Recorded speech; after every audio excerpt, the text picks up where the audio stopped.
Terima kasih Pak Ketua. Ini semakin lama semakin luas pertanyaannya Pak. Jadi saya kelihatannya seperti Menko Perekonomian nih. Agak bingung juga. Menaik. Oke. Kalau kita lihat dari concern bapak-bapak ibu-ibu, saya pikir sama dengan concern saya juga. Gimana memperbaiki semuanya. Cuman kalau kita lihat, mungkinkah itu dicapai dengan kondisi yang sekarang? Ini ceteris paribus dengan keadaan yang sama ya, tanpa perubahan macam-macam. Tadi penerimaan pajak Januari kita sudah mencapai berapa? Tumbuh 30,8% dibanding Januari tahun lalu. Let's kita asumsikan sama, kita bisa jaga pertumbuhan itu. Itu akhir tahun kita bisa dapat pajak dari pajak sekitar income lah 2.492 triliun. Ini sudah di atas angka 2.357 triliun di APBN 2026. Tapi ini kan pemisahan yang terlalu berlebihan. Tapi paling enggak kita udah kelihatan lah seperti itu, ada kemungkinannya karena tahun lalu negatif tumbuhnya. Beberapa kemungkinan tambahan adalah dari restitusi. Tahun lalu kita jebol berapa? 361 triliun rupiah. Itu naiknya hampir 100 triliun rupiah dibanding tahun 2024. Itu karena restitusi 2023 dan 2024 2 tahun berturut-turut yang ada dipindahkan ke tahun 2025. Dengan perhitungan yang sama, kalau nggak ada angka itu, saya pikir dengan growth rate yang sama mungkin tahun ini mungkin restitusi kita paling 270-an. Itu akan memberikan tambahan mengurangi pengurang dari net pendapatan pajak kita. Jadi ceteris paribus dengan itu dan dengan ini udah lumayan kita ada harapan. Dan selain itu kita sedang memperbaiki cara kita mengumpulkan pajak. Tahun lalu kan Cortex berantakan. Kita sudah perbaiki tahun ini, harusnya sih udah nggak ada masalah lagi. Ada masalah kecil di sini dan sana, tapi saya pikir sih secara keseluruhan akan lebih baik. Mungkin ada masalah bandwidth, kita akan perluas bandwidthnya sampai dengan bulan Mei tahun ini sehingga kemungkinan gangguan gara-gara bandwidth sudah akan berkurang dengan amat signifikan. Yang berikutnya kami sedang melakukan juga reformasi di pajak dan bea cukai. Jadi bea cukai sudah kita umumkan minggu lalu ya Pak Jaka ya.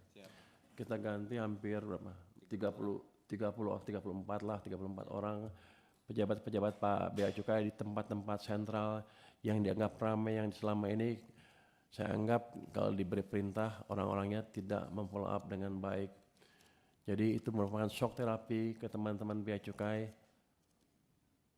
yang baru, yang baik-baik, yang di posisi yang baru, yang dianggap gemuk tadi untuk meningkatkan kinerjanya dengan lebih baik lagi. Hal yang sama juga akan kita lakukan ke pajak. Minggu ini kita akan pindahkan mungkin berapa? 50 orang? 45 orang lebih dari tempat-tempat yang dianggap gemuk dan kita anggap masih melakukan diskusi dengan para wajib pajak tertentu untuk dipindahkan ke tempat-tempat yang lebih sepi. Rupanya kalau di pajak, di keuangan atau di pegawai negeri kita nggak boleh nggak bisa mencat pegawai. Merumahkan juga nggak bisa ya Pak Ketua ya. Saya tanya mau, saya rumahin aja, nggak bisa rupanya. Nanti dituntut dipetun kalah lo katanya. Ya udah nggak jadi. Jadi kita pindahkan ke tempat-tempat yang lebih sepi. Dan yang bagus-bagus kita tempatkan tempat yang lebih baik supaya mereka atau ada perbaikan di tempat kita. Ini shock terapi kita pindahkan sebanyak ini belum pernah selama ini ya. Paling biasanya 1, 2, 3.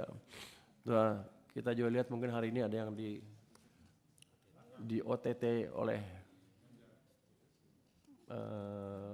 di Banjarmasin dan di sini juga ada masuk ya. Hah? Di Lampung yang disergap oleh KPK ya.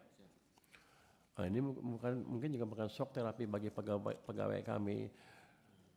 Begini, saya akan mendampingi mereka terus secara hukum tapi tidak akan intervensi hukum dalam pengertian saya misalnya datang ke presiden minta KPK untuk menghentikan kasus atau kejaksaan untuk menghentikan kasus seperti di masa lalu. Jadi saya akan bantu, tapi saya akan biarkan proses hukum berjalan seadil-adilnya. Kalau salah ya bersalah, tapi kalau enggak ya jangan di-abuse gitu kira-kira. Tapi kita tidak akan melakukan intervensi hukum. Untuk tadi Pak Misbakun, ini kita jawab umum ya. Strategi restitusi, memang saya pikir restitusi kita kegedean tuh, banyak aneh-aneh ya tuh. Kadang-kadang juga produsen menaikkan cost of COGS-nya terlalu tinggi sehingga marginnya kecil sekali mereka. Padahal di ininya untungnya besar. Ini saya akan pelajari gimana restitusinya. Tahun lalu ketika saya masuk ke pajak, ke keuangan, kita keluarin berapa tadi? 361 triliun.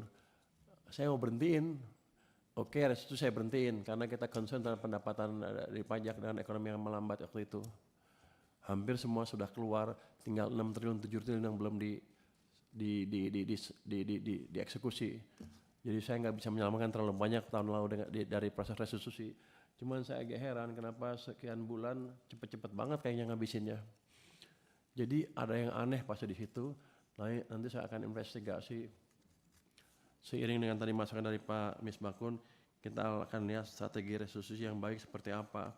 Selama ini katanya seperti otomatis, nggak ada kontrol dari pajak untuk mengecek atau saya pikir terlalu mudah.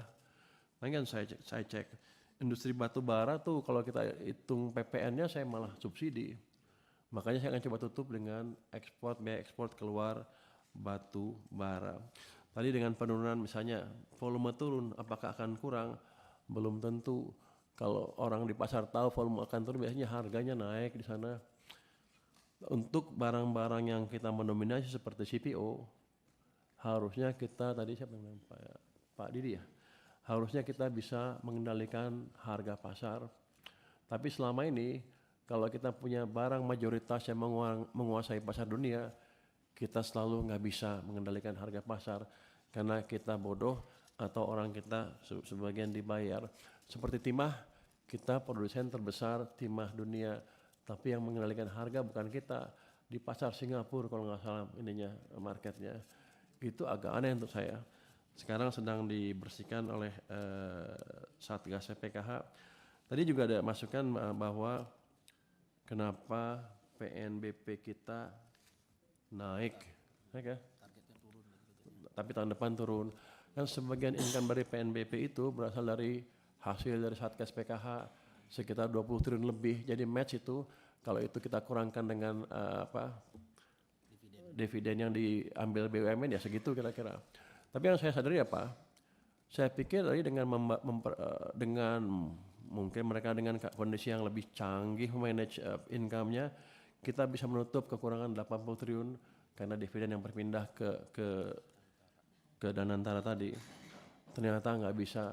Jadi saya harus betul-betul merapikan instrumen pajak dan bea cukai di tempat saya untuk mengurangi betul-betul kebocoran dan mendeteksi under invoicing semaksimal mungkin.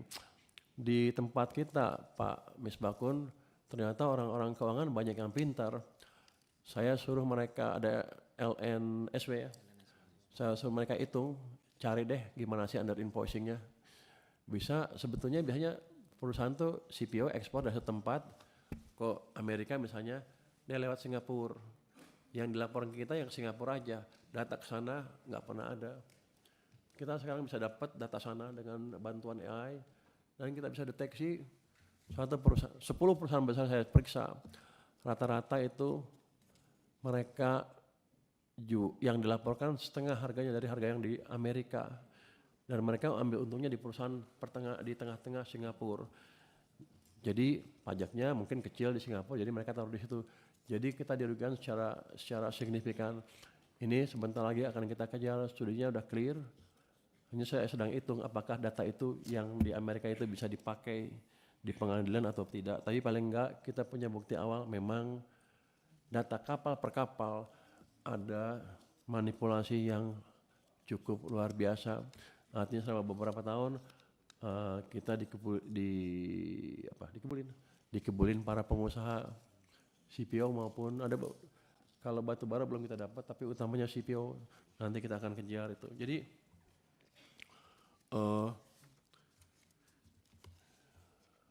perbaikan income di tahun ini diharapkan terjadi karena pertama ada perbaikan ekonomi. Karena keberhasilan kita dengan petunjuk dan dukungan dari Komisi 11 tahun lalu, kita bisa mengembalikan arah ekonomi, membalik arah ekonomi. Saya yakin ekonomi kita sekarang bisa tumbuh lebih cepat daripada yang ditargetkan di APBN.